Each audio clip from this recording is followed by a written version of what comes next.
Hello hello hello everyone. So कैसे हो सारे। आई होप आप सब लोग अच्छे होंगे और पढ़ रहे होंगे। मैं आ गया हूं आपके सामने एक नई वीडियो को लेकर, मेरे फॉरेस्ट सोसाइटी एंड कॉलोनियलिज्म के पार्ट 2 को लेकर। हम इस पार्ट में अलग अलग चीज़ें पढ़ेंगे, लोगों के रिबेलियन के बारे में पढ़ेंगे, कुछ केस स्टडीज़ पढ़ेंगे। लेकिन वो सब पढ़ने से पहले मैं ये जानना चाहूँगा कि आपने अगर पिछली वीडियो देखी है तो आपको कुछ कुछ पॉइंट्स रिकॉल हो रहे होंगे। अगर नहीं रिकॉल हो रहे तो मैं याद दिला देता हूँ। पिछली वीडियो में हमने पढ़ा कि किस तरीके से डिफॉरेस्टेशन हुई, और हमने ये चीज़ पढ़ी कि क्या क्या वो फैक्टर्स थे जिसकी वजह से डिफॉरेस्टेशन आगे बढ़ी, और किस तरीके से कॉलोनियल गवर्नमेंट ने वो सब ठीक किया। अगर आपने वो नहीं चेकआउट की है वीडियो तो आप पहले उसे देख कर आइए, फिर इस वीडियो की ओर आएंगे तो आपको ज़्यादा बेटर अंडरस्टैंडिंग होगी। स्टार्ट करते हैं रेबेलियन इन द फॉरेस्ट। अब प्रीवियस सेक्शन के अकॉर्डिंग हमने देखा कि कितनी ज़्यादा गलत चीज़ें हो रही थी लोगों के साथ। अब इतनी ज़्यादा गलत चीज़ें होंगी तो क्या रेबेलियन होना बहुत ही ज़्यादा जायज़ सी बात है। लोग गुस्से में आएंगे, लोग कुछ ना कुछ करेंगे। तो उन चीज़ से रिलेटेड बात करते हैं। तो फॉरेस्ट कम्युनिटीज़ ने बहुत सारे रेबेलियन देखे, और इन रेबेलियंस के अंदर बहुत सारे लोग भी सामने आए, बहुत इंपॉर्टेंट फिगर्स सामने आए, जैसे सिद्धू एंड कानू, बिरसा मुंडा, अल्लूरी सीताराम राजू। ये सब वो लोग हैं जिन्होंने रेबेलियन की कहीं ना कहीं शुरुआत की और लोगों को बताया कि कितना ज़रूरी है, और जिनकी स्टोरीज हम आज तक सुनते आ रहे हैं। ऐसे ही हम अब रेबेलियन को डिस्कस करने वाले हैं। तो किसी एक पर्टिकुलर जगह का आपको एग्जांपल दे रखा है, उसके बारे में थोड़ी डिटेल में बताएंगे, और वो जगह है बस्तर। बस्तर इन 1910 के अंदर, बस्तर के अंदर क्या हुआ था उस चीज़ के बारे में देखते हैं। पहले हम बस्तर के लोगों के बारे में जानते हैं कि वो कैसे थे, क्या था उनका माइंडसेट। तो बस्तर जो है वो छत्तीसगढ़ में लोकेटेड है। छत्तीसगढ़ में लोकेटेड होने के साथ साथ ये अपने बॉर्डर शेयर करते हैं आंध्र प्रदेश, उड़ीसा और महाराष्ट्र के साथ। अब जो ये बस्तर है वो एक प्लेट्यू पे सिचुएटेड है। प्लेट्यू आप लोगों को पता ही है, माउंटेन टॉप जैसा होता है, बस ऊपर से फ्लैट होता है। तो एक पूरे प्लेट्यू पे सिचुएटेड है ये। और इस प्लेट्यू के नॉर्थ में हमें मिलते हैं छत्तीसगढ़ प्लेन्स, मतलब इसके नॉर्थ में छत्तीसगढ़ आता है, और इसकी साउथ में आपको गोदावरी प्लेन्स देखने को मिलते हैं, गोदावरी प्लेन्स। उसके साथ साथ यहाँ पर एक रिवर भी है जिसका नाम है इंद्रावती, जो कि क्या करती है, पूरे बस्तर को ईस्ट टू वेस्ट दो हिस्सों में काटती है। यहाँ पे बहुत सारी कम्युनिटीज़ भी रहती हैं, जैसे मेरू, गोंड्स, गुरवाज, और ये सारी की सारी कम्युनिटीज़ बहुत अलग अलग लैंग्वेजेस बोलती हैं, लेकिन कहीं ना कहीं इनका कस्टम, इनका बिलीफ सिस्टम एक जैसा ही है। और ये मानते हैं कि हम लोग जो कम्युनिटीज़ हैं वो कहीं ना कहीं, ये सब लोग सेम ही माइंडसेट के थे। वो ये हर कम्युनिटी के अंदर कोई भी चीज़ होती है, जैसे डिफरेंट डिफरेंट कम्युनिटी है, कोई अलग प्रैक्टिस फॉलो करता है, कुछ अलग प्रैक्टिस फॉलो करते हैं, लेकिन सबका एंड गोल सेम ही होता है। कहीं ना कहीं वो मान लो फॉरेस्ट कंजर्वेशन के लिए कर रहे होंगे, कोई उसे अलग तरीके से करता है, कोई उसे अलग तरीके से करता है। ये सब लोग ये मानते थे कि हमें फॉरेस्ट का ध्यान खुद रखना चाहिए। फॉरेस्ट हमारे लिए इतना सब कुछ करता है, हमारी पूरी अर्थ का ध्यान रखना चाहिए। अर्थ पे जितने भी एलिमेंट हैं वो कहीं ना कहीं हमारे लिए ही हैं, तो हमें इनकी रिस्पेक्ट करनी चाहिए, जो हम आज की कंडीशन में देखें तो कोई भी नहीं करता। और ये लोग क्या करते थे, हर, जैसे आज क्या होता है, हर फेस्टिवल्स में कुछ ना कुछ होता है, ऐसे ही ये भी अलग अलग फेस्टिवल्स मनाते थे। एग्रीकल्चरल फेस्टिवल्स होते थे, उसमें ये अलग अलग ऑफरिंग्स भेंट देते थे, किसे, रिस्पेक्ट दिखाने के लिए। ये रिवर्स की पूजा करते थे। हम जैसे आजकल पूजा वगैरह करते हैं ना, हम गंगा पे जाके पूजा करते हैं, ऐसे ही ये रिवर्स की, फॉरेस्ट की, वहाँ जाके पूजा वगैरह करते थे और ऑफरिंग्स प्रोवाइड करते थे। ऑफरिंग्स में कुछ भी हो सकता है, फ्रूट या फिर कुछ भी, कोई चैंटिंग। हर एक विलेज, जो ये सारी थी, हर एक विलेज की एक बाउंड्री होती है। अब इन्होंने रूल बना रखा था कि हमारी विलेज की बाउंड्री के अंदर जितने रिसोर्सेज हैं उसका हम यूज करेंगे, किसी और के पास नहीं जाएंगे। मतलब ये नहीं है कोई बाहर से चुरा के और बाउंड्री में लेके आ गई, ऐसा कुछ नहीं होने वाला। हर एक की अपनी बाउंड्री है और हम उसका रिस्पेक्ट करते हैं। सबके लिए इक्वल अमाउंट में रिसोर्सेज होंगे। अब ये जो बाउंड्रीज हैं, ये लोग इतने ज़्यादा स्ट्रिक्ट थे कि कोई अगर मान लो दूसरी विलेज का बंदा आता है यहाँ पे और दूसरे लोगों के रिसोर्सेज यूज़ कर लेता है, तो उन्हें कुछ ना कुछ फ़ी देनी पड़ती थी, छोटा सा अमाउंट देना पड़ता था, जिसे हम देवसारी बोलते हैं। या फिर उन्हें मेन एक्सचेंज करने होते थे, या तो आप अपनी वो जगह छोड़ के यहाँ पे आ जाओ। इसके साथ साथ ये लोग क्या करते थे कि फॉरेस्ट को प्रोटेक्ट करने के लिए बहुत ज़्यादा अपने आसपास जो फॉरेस्ट है, हमारे एरिया में जो फॉरेस्ट पड़ता है, उसको प्रोटेक्ट करने के लिए बहुत ज़्यादा ये पैशनेट थे। तो ये गांव में क्या करते थे, ऐसे ही एक बंदे को चुन लेते थे सारा गांव मिलके, और वो वॉचमैन बन जाता था। तो उसे प्रोटेक्शन का काम दे देते कि तुम प्रोटेक्ट करो। प्रोटेक्ट करने के साथ साथ अब उसे ये पे कैसे करते थे, उसे महीने के एंड में राशन दे दिया या फिर कुछ ऐसे ग्रेन्स वगैरह, तो अपने आप ही वॉचमैन बनाते थे किसी को, और उसे इस तरीके से महीने भर पे वगैरह करते थे। और इससे इनकी फॉरेस्ट की प्रोटेक्शन हो जाती थी, इनके रिसोर्सेज की प्रोटेक्शन हो जाती थी। और जैसे हर स्कूल में साल में एक बार एनुअल फंक्शन होता है, ऐसे ही एक बड़ा सा बिग हंट होता था जहाँ पे ये सारी विलेजेस मिलती थी। वहाँ पे जितने भी हेडमैन है सारी विलेजेस के, वो मिलते थे और बड़ा सा डिस्कशन करते थे, क्या क्या इश्यूज हो सकते हैं, क्या क्या हम सॉल्व कर सकते हैं फॉरेस्ट से रिलेटेड, क्या क्या कंसर्न्स हैं उनसे रिलेटेड, ये सब चीज़ें ये लोग करते थे। तो काफ़ी अच्छा सिस्टम बना रखा था, जितने भी बस्तर के लोग थे उन्होंने काफ़ी अच्छा सिस्टम बना रखा था, और कहीं ना कहीं ये लोग खुश थे अपनी ज़िंदगी में। लेकिन अब शुरू होता है next part, the fear of people. अब कॉलोनियल गवर्नमेंट के आने के बाद लोगों का फियर बढ़ने लगा। वो फियर क्यों बढ़ा उसके बारे में देखते हैं। कॉलोनियल गवर्नमेंट के आने के बाद जितने भी फॉरेस्ट थे उनका 2/3 हिस्सा अब रिजर्व हो चुका था। ये लिखा हुआ है रिजर्व ऑफ 2/3 फॉरेस्ट इन 1905 तक 2/3 हिस्से को रिजर्व कर लिया गया था। जो लोग भी ये प्रैक्टिस करते थे, चाहे वो शिफ्टिंग कल्टीवेशन हो, चाहे वो हंटिंग हो, या फिर कलेक्शन ऑफ फॉरेस्ट प्रोडक्ट्स हो, उन सबको बैन कर दिया गया। तो कहीं ना कहीं ये पेट पे लात मारने वाली बात होगी बस्तर के लोगों के लिए। तो वो लोग इस चीज़ को लेके काफ़ी ज़्यादा वरिड हो गए। ये चीज़ देख के गवर्नमेंट ने ये कहा कि चलो ठीक है, तुम लोग जो लोग फॉरेस्ट में ही रहना चाहते हैं तुम लोग रहो फॉरेस्ट में, लेकिन तुम्हें हमारा एक काम करना पड़ेगा, और वो काम है तुम्हें कटिंग, पेड़ों को काटना, उन्हें ट्रांसपोर्ट करना, ये सब तुम्हें हमारे लिए फ्री में करना होगा और तुम रह सकते हो। तो ट्रांसपोर्टेशन ऑफ ट्रीज या प्रोटेक्शन ऑफ फॉरेस्ट, और फॉरेस्ट में आग वाग ना लगे, क्यों? ताकि उनकी वैल्यूएबल लकड़ी जल ना जाए। तो ये सब चीज़ें तुम लोग करो, हम तुम्हें यहाँ फ्री में रहने देंगे। और जो ये प्रोडक्ट्स कलेक्ट करते थे उसके साथ साथ जो कोई भी ये चीज़ें करते थे, चाहे वहाँ से फायरवुड लेके आना हो, चाहे वहाँ से फल लेके आने हो, ग्रेजिंग करानी हो, ग्रेजिंग तो बिल्कुल ही बैन कर दी थी, शिफ्टिंग एग्रीकल्चर भी बैन कर दिया था। तो इन लोगों ने कहा कि तुम्हें जो कुछ भी करना है तुम वो कर सकते हो, अगर तुम्हारे पास उस चीज़ से रिलेटेड परमिशन हो। पहले तुम हमसे परमिशन मांगोगे और हमें फ्रीली ये सब चीज़ें प्रोवाइड करोगे, कटिंग में हेल्प करोगे, ट्रांसपोर्टेशन में हेल्प करोगे, तब जाके हम तुम्हें यहाँ रहने देंगे।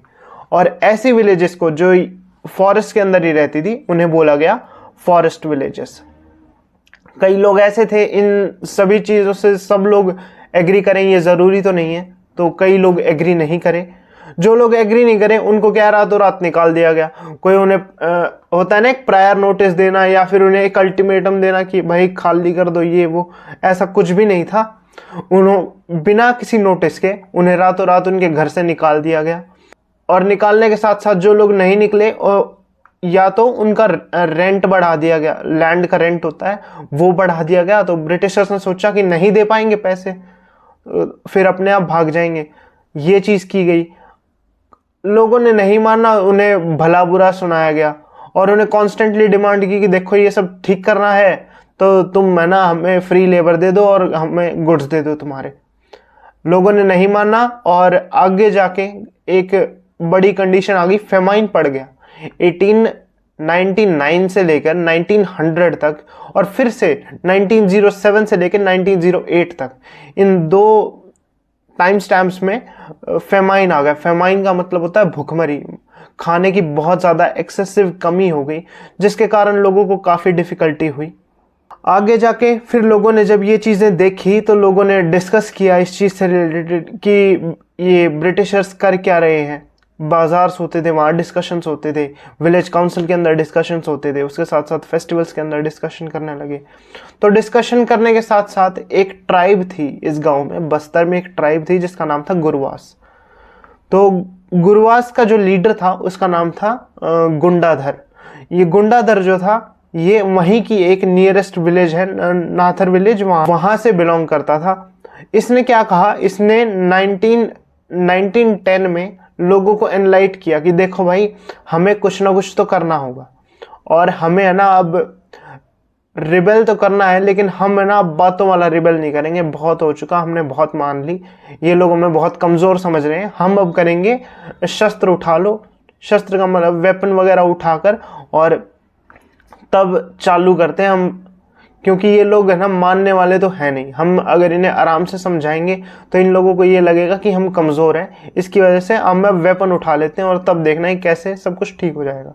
तो अब 1910 के अंदर वेपन्स कैसे यूज़ करेंगे, वही जो ट्रेडिशनल वेपन्स होते हैं, मैंगो बोज यूज़ किए गए, लंप ऑफ अर्थ यानी मिट्टी है, मिट्टी से उन्होंने गोला बनाया, फिर उसे पकाने के बाद वो हार्ड हो गया, वैसे गोले यूज़ किए गए, उसके साथ साथ चिलीज, एरोज, ये सब यूज़ किया गया। हर कोई उनकी ये रेबेलियन को सपोर्ट कर रहा था। एवरी विलेज कंट्रीब्यूट, कुछ ना कुछ उन्होंने कंट्रीब्यूट किया, चाहे वो खाने से रिलेटेड हो, कोई खाना दे सकता है तो उन्हें खाना दिया ताकि वॉर के टाइम पे वो कर सके सब कुछ। कई लोगों ने पैसे दिए, जो जितना दे सकता था,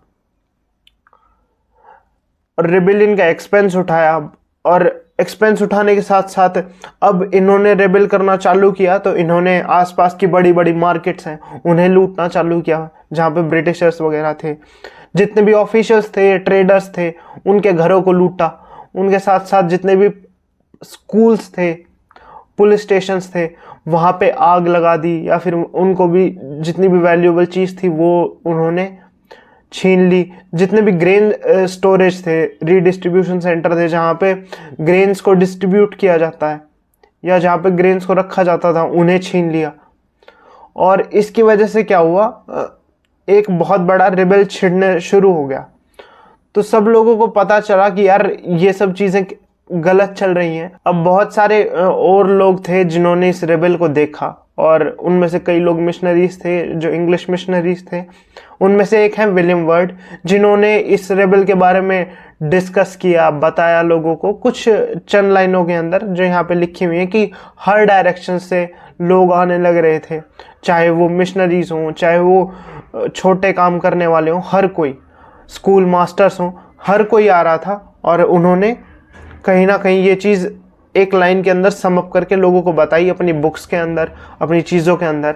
British troops suppress the rebellion. अब क्या है, कोई लोग अगर रिबेल करेंगे तो ब्रिटिशर्स चुप नहीं बैठेंगे। उन्होंने भी क्या किया, उन्होंने भी रेबेल को सप्रेस करने की कोशिश की। सप्रेस करने के साथ साथ अब देखा जाए तो एक तरफ वो लोग हैं जो जंगल में रहते हैं, जिनके पास ना कोई एक अच्छा वेपनरी है, ना कोई ऐसी चीज़ है, और दूसरी तरफ वो लोग हैं जो वेल ट्रेन्ड हैं और जो सब कुछ कर सकते हैं, जो जिनके पास फैसिलिटीज़ हैं।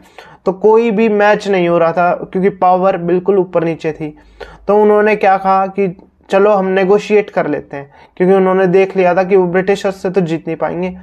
उन्होंने नेगोशिएशन की बात की, लेकिन ब्रिटिशर्स ने क्या किया, वो नेगोशिएशंस के मूड में नहीं थे।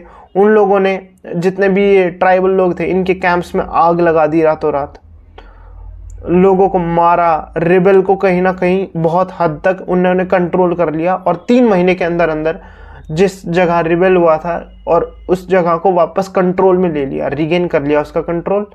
लेकिन जो लीडर था, लीडर का नाम क्या है, गुंडाधर, वो लीडर कहीं ना कहीं भाग गया। और लोग कहते हैं, कोई इस चीज़ में पता नहीं कितनी सच्चाई है कितनी नहीं, लेकिन लोग मानते हैं, लोक श्रुति है कि गुंडाधर को कभी भी ब्रिटिशर्स पकड़ नहीं पाए।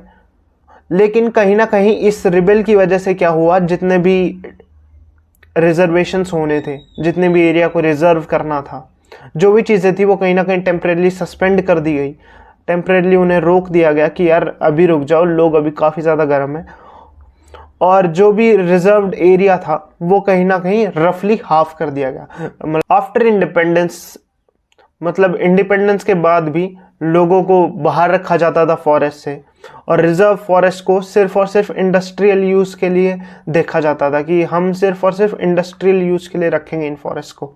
1970 के अंदर एक बहुत बड़ी ऑर्गेनाइजेशन है जिसे वर्ल्ड बैंक बोलते हैं, वर्ल्ड बैंक ने कहा कि हम है ना 4600 हेक्टेयर के जो फॉरेस्ट है जिनमें साल के पेड़ हैं उनको हटाकर हम उनकी जगह पाइन ट्रीज लगाएंगे, क्योंकि पाइन ट्रीज कहीं ना कहीं हम जो पेपर बनाते हैं उसके लिए पाइन ट्रीज बहुत ज़्यादा ज़रूरी है ताकि इंडस्ट्रीज को फ़ायदा हो। लेकिन बहुत सारे लोकल इन्वायरमेंटलिस्ट आए जिन्होंने ये प्रोजेक्ट को स्टॉप करा दिया। लेकिन ये कहीं ना कहीं ये चीज़ दिखाता है कि चाहे वो ब्रिटिशर्स हों, चाहे वो इंडिपेंडेंस के बाद का टाइम हो, इतनी बड़ी ऑर्गेनाइजेशन का दिमाग फिरने में ना 2 मिनट भी नहीं लगते। तो ये चीज़ें थी। अब हम आ गए हैं इस वीडियो के दूसरे सेगमेंट में, जहाँ पर जैसी कंडीशन इंडिया में ब्रिटिशर्स ने की थी वैसी ही सेम कंडीशन एक आइलैंड पे हुई थी इंडोनेशिया के, जिसका नाम है जावा। अब जैसे यहाँ पर ब्रिटिशर्स ने अटैक करके और फॉरेस्ट को इस तरीके से एक्सप्लॉइट किया था, एक कॉलोनियल रूल इस्टेब्लिश किया था, same to same thing Indonesia के इस आइलैंड पे भी हुई थी, जहाँ पे सिर्फ ब्रिटिशर्स की जगह डच आ गए थे। तो डच किन्हें बोलते हैं? डच बोलते हैं नीदरलैंड के लोगों को। सेम टू सेम इन्होंने फॉरेस्ट कंट्रोल किए जैसे इंडिया के अंदर होने लग रहा था। और जब डच लोगों ने यहाँ पे फॉरेस्ट में कंट्रोल लेना स्टार्ट किया, उन्होंने भी सेम टू सेम पॉलिसीज अपनाई। वो भी चाहते थे कि फॉरेस्ट का मैनेजमेंट किया जाए, उन्हें एक पर्टिकुलर मैनेज तरीके से रखा जाए। जैसा ही ब्रिटिशर्स का मोटिव था कि फॉरेस्ट को सिर्फ इसीलिए एक्सप्लॉइट करेंगे क्योंकि हमें वहाँ से लकड़ियाँ चाहिए शिप्स बनाने के लिए, सेम टू सेम थिंग यहाँ पे थी। इन्हें भी लकड़ियाँ चाहिए थी ताकि वो शिप्स बना सकें अपने लिए। 1600 में जावा की पॉपुलेशन टोटल 3.4 मिलियन तक थी। यहाँ पे लोग काफ़ी अच्छे थे, फर्टाइल लैंड थी, आसपास बहुत सारी कम्युनिटीज़ भी रहती थी। और सब कम्युनिटीज़ क्योंकि माउंटेन टॉप या ऐसी जगह पे रहती थी तो वो लोग शिफ्टिंग कल्टीवेशन प्रेफर करते थे, वो भी शिफ्टिंग कल्टीवेशन प्रेफर करते थे। सो आगे देखते हैं the wood cutters of Java. तो जो जावा के वुड कटर्स हैं उनके बारे में बात करते हैं। जावा में बहुत सारी कम्युनिटी थी फॉर श्योर, उनमें से सबसे ज़्यादा इम्पॉर्टेंट कम्युनिटी मानी जाती है द कम्युनिटी ऑफ कलंग्स। जावा के अंदर एक कलंग्स नाम की कम्युनिटी थी। ये लोग क्या थे? बहुत ही अच्छे फॉरेस्ट कटर थे। ये जंगल को बहुत जल्दी काट देते थे और शिफ्टिंग कल्टीवेशन के लिए लैंड भी बहुत जल्दी तैयार कर देते थे। इनकी पॉपुलैरिटी का अंदाज़ा आप इस बात से लगा सकते हैं कि 1755 में जब जावा का किंगडम 2 हिस्सों में डिवाइड हुआ, मकरान किंगडम जब 2 हिस्सों में डिवाइड हुआ जावा के अंदर, उस टाइम पे एट दैट टाइम 6000 कलंग फैमिलीज रहती थी।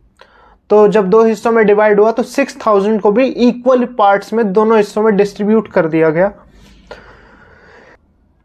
और जब डच लोग आए, उन्होंने फॉरेस्ट का कंट्रोल गेन किया, वो कंट्रोल जमाना चाहते थे, तो वो भी ये चाहते थे कि ये कलंग लोग हमारे लिए भी काम करें। लेकिन ये चीज़ उल्टी पड़ गई उन्हीं पे, क्योंकि 1770 के अंदर कलंग लोगों ने मिलकर डच के ऊपर हमला कर दिया। ऑल्दो इस बात को रोक दिया गया, लेकिन कहीं ना कहीं डच लोग ये समझ गए थे कि कलंग कम्युनिटी को हम हैंडल नहीं कर सकते, ना हम इनसे कुछ करवा सकते। अब हम चलते हैं डच साइंटिफिक फॉरेस्ट्री। बिल्कुल वैसे ही है जैसे ब्रिटिशर्स ने यहाँ पे करने की कोशिश की थी। सबसे पहले डच लोगों ने फॉरेस्ट के ऊपर लॉज इम्पोज करने चालू करे, कुछ लॉज बनाए जिसके अकॉर्डिंग जो भी विलेजेस के लोग हैं वो जंगलों में नहीं आ सकते और वहाँ के फॉरेस्ट को कम्प्लीटली एक्सेस नहीं कर सकते। इनफैक्ट वो जो लकड़ी ले रहे हैं वो भी कुछ स्पेसिफिक पर्पसेस के लिए यूज़ होगी, जैसे कि अगर उन्हें बोट बनानी है या कंस्ट्रक्शन ऑफ हाउसेस करने हैं वो चीज़ चलेगी, और वो भी कुछ स्पेसिफिक फॉरेस्ट से ही उठा सकते थे। ये नहीं आप किसी भी फॉरेस्ट में जाएंगे। और अगर आप लकड़ी ले भी रहे हैं तो आपको परमिशन चाहिए कि आप कब गए, कितनी लकड़ी लेके आए, किस पर्पस के लिए उसे यूज़ करोगे, क्या क्या करोगे, आपको पूरी डिटेल देनी होती थी उस टाइम भी। आगे जाके क्या हुआ, विलेजर्स को ये भी बोल दिया कि आप लोग अपने कैटल्स को ना चरा नहीं सकते यहाँ से वहाँ। इनफैक्ट ट्रांसपोर्टेशन ऑफ वुड भी बैन कर दिया गया, और उसके लिए भी अगर कोई गैर कानूनी तरीके से कर रहा है उसे तो पनिशमेंट मिलेगी। और अगर कोई पूछ के भी कर रहा है तो प्रॉपर आपके पास रिटन परमिशन होनी चाहिए हर चीज़ की। उसके साथ साथ अगर मान लीजिए जंगल है और उसके आसपास रोड है, उस रोड पे भी आप ट्रैवल नहीं कर सकते, उस जंगल के आगे से भी आप ट्रैवल नहीं कर सकते, कुछ भी नहीं कर सकते उसके आसपास, कुछ भी ऐसी सस्पिशियस एक्टिविटी नहीं दिखनी चाहिए। यही सेम चीज़ इंडिया के अंदर भी हुई थी। अब बात करें तो 1882 के अंदर, जैसे ब्रिटिशर्स ने यहाँ पे बहुत सारे पेड़ काटे थे ट्रेन की ट्रैक्स बिछाने के लिए, उनके लिए स्लीपर्स बिछाने के लिए, 1882 के अंदर यहाँ पे भी ट्रेन ट्रैक्स बिछाए गए जिनके स्लीपर्स ऑलरेडी लकड़ी से बनते थे। तो यहाँ पर भी 2,80,000 स्लीपर्स बनाए गए जो सिर्फ और सिर्फ जावा से निकले थे। तो सोचो किस हद तक पेड़ कटे हुए। मैंने आपको पिछली वीडियो में बताया था कि कुछ 1 मील बनाने के लिए इतने इतने स्लीपर्स कटते हैं। तो यहाँ पर 2 लाख स्लीपर्स एक्सपोर्ट किए गए यहाँ से, खाली जावा से। अब इन सब चीज़ों के लिए इन्हें क्या, लेबर की ज़रूरत थी। लेबर के साथ साथ इन्हें लॉग्स को ट्रांसपोर्ट करना था, स्लीपर्स को प्रिपेयर करना था, तो इन्हें लोगों की ज़रूरत थी। तो ये चाहते थे कि लोग इनके लिए काम करें। तो इन्होंने एक तरीका निकाला, एक सिस्टम निकाला जिसका नाम था बैंगडॉन डिस्टेंस सिस्टम। अब ये सिंपल सा लगता है ये सिस्टम भी, लेकिन अगर इसे देखें तो ये बहुत क्लेवर तरीके से यूज़ किया। सबसे पहले इन्होंने आसपास जितने भी विलेजेस थे वहाँ पे, जहाँ पे लोग रहते थे फॉरेस्ट के आसपास या फॉरेस्ट के अंदर भी, वहाँ पे रेंट लैंड के ऊपर इन्होंने रेंट लगाया। रेंट लगाने के बाद इन्होंने क्या कहा कि कुछ विलेजेस हैं, अगर आपको इस रेंट से बचना है तो आप हमें फ्री लेबर दे दीजिए, अपने कैटल्स दे दीजिए और हमें इस टिम्बर को यहाँ से वहाँ ट्रांसपोर्ट करने में और काटने में हेल्प करवा दीजिए, आपके ऊपर रेंट नहीं लगेगा। ऑल्दो कई लोगों ने अपोज की इस चीज़ को, कई लोग मान गए, और जो लोग माने भी उनको कोई रेंट एक्सेप्शंस नहीं मिले, सिर्फ उन्हें छोटी सी वेज दे दी जाती थी पूरे दिन की, लेकिन उनके कहीं ना कहीं कल्टीवेशन राइट्स छीन लिए गए कि वो अब कल्टीवेशन नहीं कर सकते। तो ये सब चीज़ें हुई साइंटिफिक फॉरेस्ट्री के अंदर। अब हम आगे बात करते हैं सिमंस चैलेंज की। तो भाई 1890 में एक बंदा आता है जिसका नाम होता है सोरोनिटिको साइमन। अब इसने आते ही सबसे पहले क्वेश्चन करना स्टार्ट किया कि ये जो लोग हैं जो बार बार कह रहे हैं कि इस तरीके से जंगल को चलाओ, उस तरीके से चलाओ, डच लोग बाहर से आके ओनरशिप दिखा रहे हैं इस फॉरेस्ट पे, लेकिन इस पे तो किसी का हक नहीं है, इस पे तो हमारा हक है क्योंकि उनसे पहले हम रहते हैं। ये सारी बातें इन्होंने कही कि ये जो विंड है, वाटर है, अर्थ है, वुड है, यहाँ पे हम पहले रह रहे हैं तो हमारी ओनरशिप हुई ना। ये लोग बाहर से आकर ऐसा क्यों जता रहे हैं कि ये सारी चीज़ें इनकी हैं। तो इन्होंने कई सारी बातें बोली, लोगों को बहुत ज़्यादा प्रोत्साहित किया कि आप लोग प्लीज़ रेवोल्यूशन में पार्ट लीजिए, इनको है ना इस तरीके से हमें दबाने मत दीजिए। इन्होंने ये सारी चीज़ें की तो लोग इनकी बातों से काफ़ी ज़्यादा प्रभावित थे। तो साइमन के सन इन लॉ और उसके साथ साथ 1907 तक 3000 फैमिलीज साइमन के साथ जुड़ चुकी थी। उनकी विचारधाराओं सब लोगों को बहुत अच्छी लगती थी। साइमन ने एक साइलेंट प्रोटेस्ट करने की शुरुआत की। साइलेंट प्रोटेस्ट मतलब हम कोई मार धाड़ नहीं करेंगे, लेकिन ये जब भी कोई डच ऑफिसर आता था सर्वेलेंस के लिए, ये लोग क्या करते थे कि सर्वे करने से पहले, वो ज़मीन का सर्वे करने आते हैं, ये ज़मीनों पे ही लेट जाते थे कि कर लो सर्वे। अब होता क्या है कि वो उन्हें मार भी पड़ती थी, उन्हें सब कुछ होता था, लेकिन वो लोग ये मानते थे कोई ना, हम मार खा लेंगे लेकिन हम तुम्हें ये जंगल काटने नहीं देंगे। तो वो लाई डाउन हो जाते थे। सो इस तरीके से इन लोगों ने सर्वे वगैरह नहीं करने दिया, ना उन्हें फ्री लेबर प्रोवाइड की। तो डच लोग कहीं ना कहीं यहाँ से भी हार चुके थे। अब हम बात करते हैं वॉर एंड डिफॉरेस्टेशन की। तो फर्स्ट वर्ल्ड वॉर और सेकेंड वर्ल्ड वॉर में जिस चीज़ को सबसे ज़्यादा मेजर इम्पैक्ट पड़ा वो था फॉरेस्ट, क्योंकि वॉर की जितनी भी नीड्स थी वो फॉरेस्ट से पूरी की जा रही थी। जितने भी मैनेजमेंट प्लान बनाए थे कि इतने साल में इतने प्लांट करेंगे फिर इतने काटेंगे, वो सब इन्होंने साइड रखे और ट्रीज़ को रेकलेसली काटना चालू किया। सेम कंडीशन जावा के अंदर थी। तो जावा में क्योंकि वो डच के अंडर था, तो डच जैसे जापानीज से हारे तो उन्होंने क्या किया, एक पॉलिसी लगाई हारने से कुछ टाइम पहले ही, स्कॉच्ड अर्थ पॉलिसी। इसके अंदर वो क्या कहते थे कि ट्रीज़ को रेकलेसली काट कर और उन्हें जला देते ताकि लैंड इतनी ज़्यादा गंदी हो जाए और इतनी ज़्यादा बंजर हो जाए कि वो जापानीज़ के भी किसी काम की ना रहे। हमें नहीं मिल पा रहा तो जापानीज़ को भी नहीं मिलना चाहिए, ये लोग ये सोचते थे। और जब जापानीज़ ने ये सब कुछ हथिया लिया, हथियाने के बाद जितना बचा कुचा था, जो थोड़ा बहुत बच गया था, उनसे डिस्ट्रॉय नहीं हुआ, उस चीज़ को कहीं ना कहीं जापानीज़ लोगों ने एक्सप्लॉइट किया। लेकिन कई लोगों ने इस चीज़ में एक अपॉर्चुनिटी भी देखी और अपने कल्टीवेशन लैंड को उन्होंने और एक्सपैंड करा, क्योंकि ट्रीज़ को तो उन्होंने काट ही दिया था डच लोगों ने और जला रहे थे, तो उन्होंने अपना कल्टीवेशन लैंड को बड़ा किया। बड़ा करने के साथ साथ हम अगर आज भी देखें तो इंडोनेशियन फॉरेस्ट सर्विस को, जो वहाँ की फॉरेस्ट सर्विस है जो फॉरेस्ट की देखभाल करती है, उन्हें कई साल लग गए ये जितना भी इन डच लोगों ने काटा था और जापानीज लोगों ने भी एक्सप्लॉइट किया था, इस चीज़ को ठीक करने में उन्हें कई साल लग गए। ऑल्दो इंडिया के अंदर भी ऐसा ही है। इंडिया के अंदर कई लोग फॉरेस्ट की कल्टीवेशन के लिए और ज़्यादा ज़मीन चाहते हैं और फॉरेस्ट को काटना चाहते हैं, लेकिन कॉन्फ्लिक्ट्स होते रहते हैं आए दिन, तो ये सब चीज़ें चलती हैं। तो ये था वॉर एंड डिफॉरेस्टेशन। हम अब आगे चलते हैं, न्यू डेवलपमेंट इन फॉरेस्ट। सो अब क्या हुआ, 1980 का टाइम आ गया। 1980 का टाइम मोस्टली हम आज़ाद हो गए थे।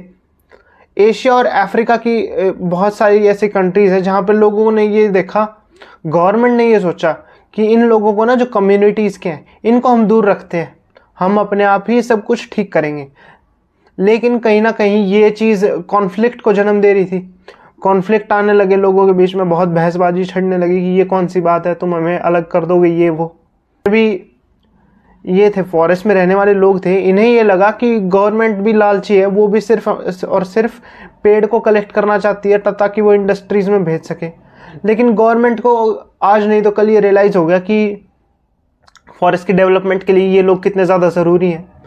जो कोई भी इस तरीके से फॉरेस्ट को देखता है, मतलब देखा जाए तो फॉरेस्ट में अगर कोई भी पंगा होगा, कुछ भी चीज़ गलत होगी, तो सबसे पहले कौन बताएगा? सबसे पहले यही लोग हैं जो हमें आगाह करेंगे। तो इन्होंने ये चीज़ मान ली कि हमें अगर फॉरेस्ट को सेव रखना है तो इन लोगों को भी हमें इस चीज़ में इन्वॉल्व करने की ज़रूरत है।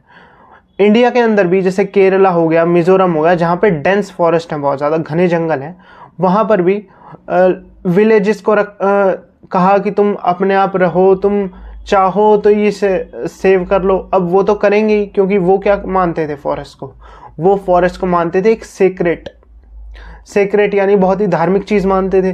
तो अगर मान लो उन्होंने गार्ड अपॉइंट भी कर रखा है गवर्नमेंट ने फॉरेस्ट की देखभाल के लिए, तो भी वो इस चीज़ पे इतना फोकस नहीं करते थे। वो खुद भी अपने एफर्ट्स डालते थे ताकि फॉरेस्ट को ज़्यादा से ज़्यादा लेवल पे सेव किया जाए। इंस्टेड ऑफ लिविंग, कोई भी गार्ड है वो तो क्या है, आज काम करेगा नहीं करेगा, वो तो उसको तो अपनी पगार मिल रही है। लेकिन ये लोग ये नहीं समझते थे, क्योंकि इनके लिए फॉरेस्ट एक भगवान की तरह थी, एक स्पिरिट की तरह थे। और आज जितने भी एनवायरमेंटलिस्ट हैं, उन्होंने भी डिफरेंट ऐसे तरीके निकालने की कोशिश की है कि जिससे ज़्यादा से ज़्यादा डेवलपमेंट हो और ज़्यादा से ज़्यादा लोगों को इन्वॉल्व किया जाए। ये नहीं है कि किसी को इन्वॉल्व किया और किसी को इन्वॉल्व नहीं किया। तो ये था भाई पूरा चैप्टर। आई होप आपको समझ आया होगा। दोनों वीडियोस को एक साथ देख लीजिए, आपको कहीं ना कहीं एक बेसिक आइडिया लग जाएगा क्या था चैप्टर में। और जितनी भी मैंने मार्किंग कर रखी ये सारी बिल्कुल इम्पॉर्टेंट है। उसके साथ साथ अगर आपको क्वेश्चंस देखने हैं, अगर क्वेश्चन से रिलेटेड कुछ चाहिए तो वो आप मुझे कमेंट में बता सकते हैं। मैं क्वेश्चंस की PDF भी आपको पिन करके दे दूंगा अपने कमेंट सेक्शन में, या फिर कहीं भी एक टेलीग्राम बना लेंगे उसमें दे दूंगा, या फिर आप मेरी इंस्टा ID पे भी आ सकते हैं, वहाँ भी मुझे DM कर दीजिएगा, मैं एक PDF बना के आपको दे दूंगा। तो आज के लिए इतना ही यार, मिलेंगे आपसे कल। जाने से पहले इतना ही कहूँगा कि सपोर्ट के लिए लाइक, शेयर एंड सब्सक्राइब, और स्टिक अराउंड रहिए। और भी अच्छा कंटेंट आएगा और भी इम्प्रूवमेंट्स होंगी धीरे धीरे। तो अगर मेरी इस जर्नी का पार्ट बनना चाहते हैं और अपनी इस कम्युनिटी को और बड़ा करना चाहते हैं तो प्लीज़ डू कंसीडर इट, और अपने किसी दोस्त के साथ शेयर कीजिएगा ताकि उसकी भी हेल्प हो जाए। Thank you.